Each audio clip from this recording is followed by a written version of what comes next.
The parking lots are packed, shopping bags full, and the lines long. But that's not stopping people from hitting the stores this Black Friday. It is exciting, seeing all the people and just, I guess, getting there before they get there and trying to get all the deals before everyone else buys it all. Tim and his friend were just part of the crowd at Best Buy today looking for good deals, stocking up on TVs, speakers, DVDs, and anything else they can get for a steal.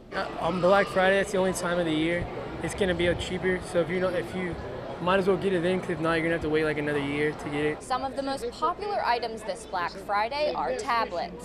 Other items on a lot of people's wish lists include laptops.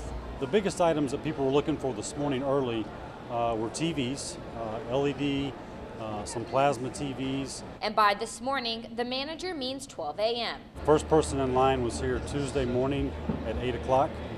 The line wrapped around the back of the building by the time we opened. A good sign for retailers since more people camped out for store openings and crowds look bigger. Time will tell if the economy is bouncing back, of course, for all of us, but the response so far has been very good. Thanks to people like Tim, who always come out ready to shop and buy what they're looking for a great price. That's what you're waiting to get, so then whenever you get everything, when you get back home, you're happy. Keeping up the excitement on the biggest shopping day of the year and possibly leading to a busy holiday shopping season.